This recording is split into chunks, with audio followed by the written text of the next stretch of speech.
changing at all. Fuck yeah. When they told me that I got to hang out with whoever I wanted today, I'm like, we gotta do my Canadian boys. So nice. Thanks for doing my show. Thanks for having me. Yeah. Fuck yeah. It's awesome to be here. How did you end up adopting like drop D as the tuning that you would, you know, base a career of records off of? It literally kind of came out of necessity because I was in my first band ever.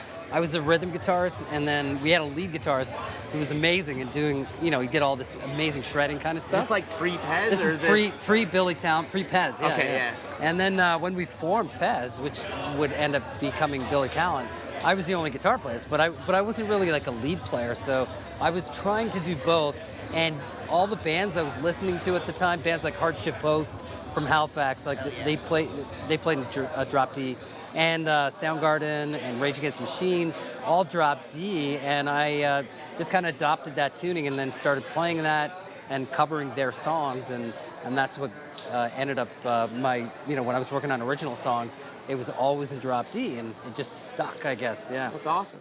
Music's everywhere, it's everything, and it's like the greatest gift you'll ever give yourself. If you teach yourself guitar, you take ukulele, whatever you do, any instrument you get into, because it's something you're going to have forever. You know what I mean? It's like you might be into this, you might be wherever you are right now in your life, but you won't be there in 2 years, 5 years, 10 years, and it seems like it's fiction, right? Like I used to hear that shit when I was, oh, you learn whatever. I'm like, yeah, maybe one day when I'm 40, I'll get into jazz. Well, I'll be 50 here and not that much time, so...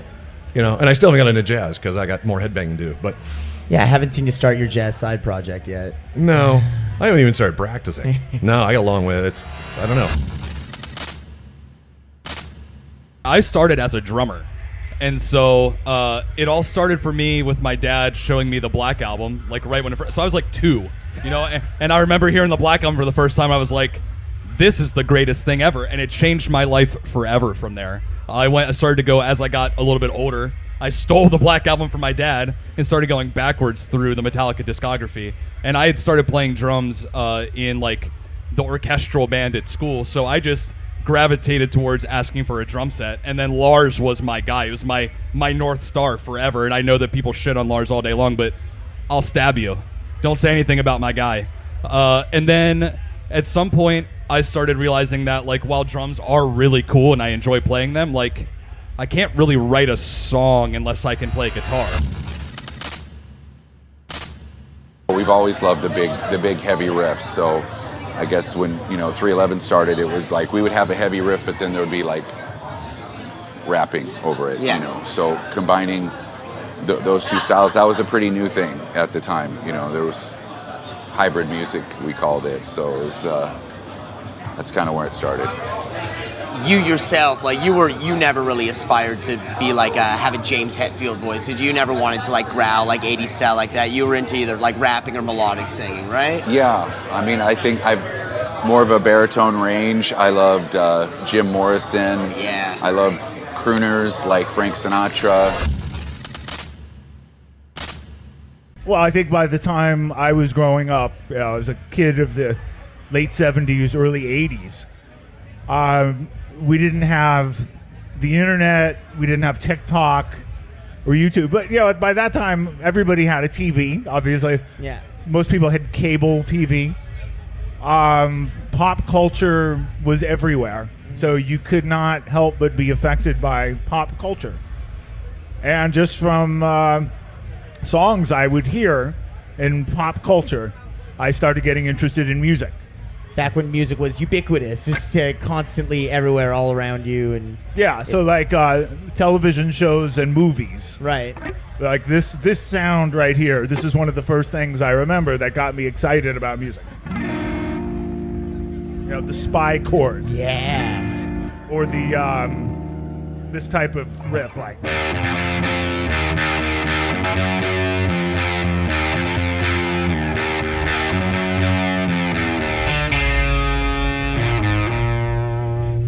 Legendary.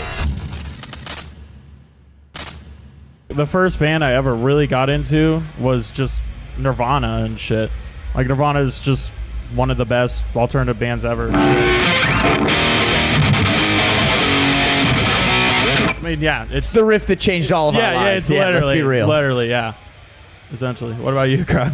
I got into guitar through Metallica. I saw him in 2016, and something about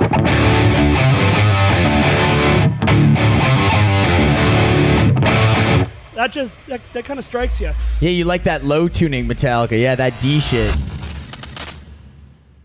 If an international band comes to your city, like you go and see them, like, and I feel like, I guess it's still like that now. I feel like, but now that we're a lot older, it's, you know, you see it from like the other side of like where the band coming to their city, and they, you know, we get to meet fans now that go like, you know, I've waited so long for you to come to my city, and you know, just so happy you're here. And that was just us when we were 15, 16 years old, going to see bands. And it feels really cool now because we're in the position to bring our favorite international bands to our home and showcase them to our peers, our family, our friends, like we were seeing these bands when we were that age. So it feels cool to bring people out to Australia. Very full circle. Yeah. Yeah, I mean, you guys, I mean, not to self-plug here on a Knotfest show, but you guys did play the first ever Knotfest Australia. With Parkway Drive. Where's Parkway Drive? I swear, if we ask a single question and the answer is not Parkway Drive, something is very wrong, okay? Yeah. This is like your OG Death album guitar, right? Yeah, this is my Death Album 1 guitar. I've like switched the pickups a little bit, but these are just like PAF classic, you know, Gibson pickups, and I put a black pickguard on, but and I refretted it, and that's it, you know. That's rad. And it's like a big plank of wood, and that's it. Yeah. It's and awesome. it's just like it's Squiscar's guitar. Yeah, so it's so sick. yeah. And if you'll notice, my fingers are the exact same like shape as Squiscar's. My big, huge like finger. This one looks like a frog's finger. If you watch the cartoon, they modeled it after my hand. So when you see me play, it looks exactly like Squiscar's. That's so cool, man. Who is it that kind of, you know, gets you your first guitar, or what is it that inspires you to get your first instrument? I'm gonna have to say, like, it starts with Kiss, but then I listen to, like, you know, the early to mid '80s, like everybody, Judas Priest, Iron Maiden, Ozzy, Rat, Motley Crue, like all that stuff. Like Jackson back in the day is what I liked. So I got my first good guitar was a Charvel Model 4.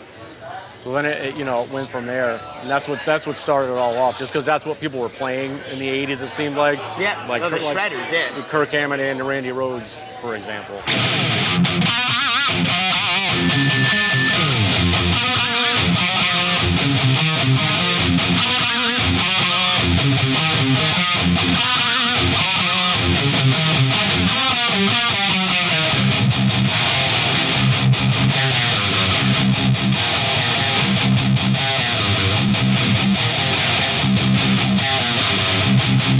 Do you like Down to Nothing? Yeah, that shit rules. Yeah, there's like that one song, that straight edge song, Smash It.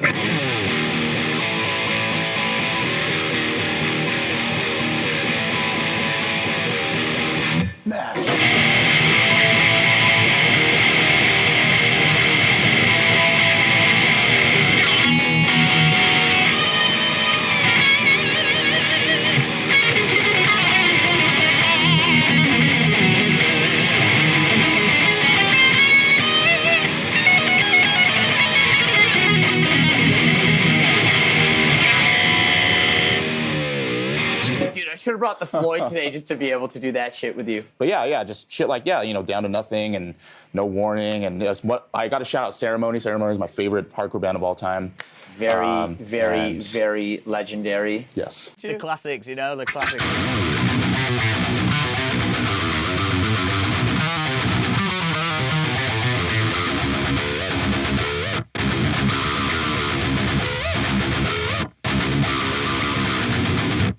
Yeah, the classics. Absolute classic. I'm sure you've seen those memes. It's like before Drop D and like after Drop D. Do you know what I mean? And it just like opened the can of worms of like, you know, like spiky bracelets, and like everyone's in full black, you know what I mean, all the time. We were like, Chimera's fucking sick. Do you know what I mean? Like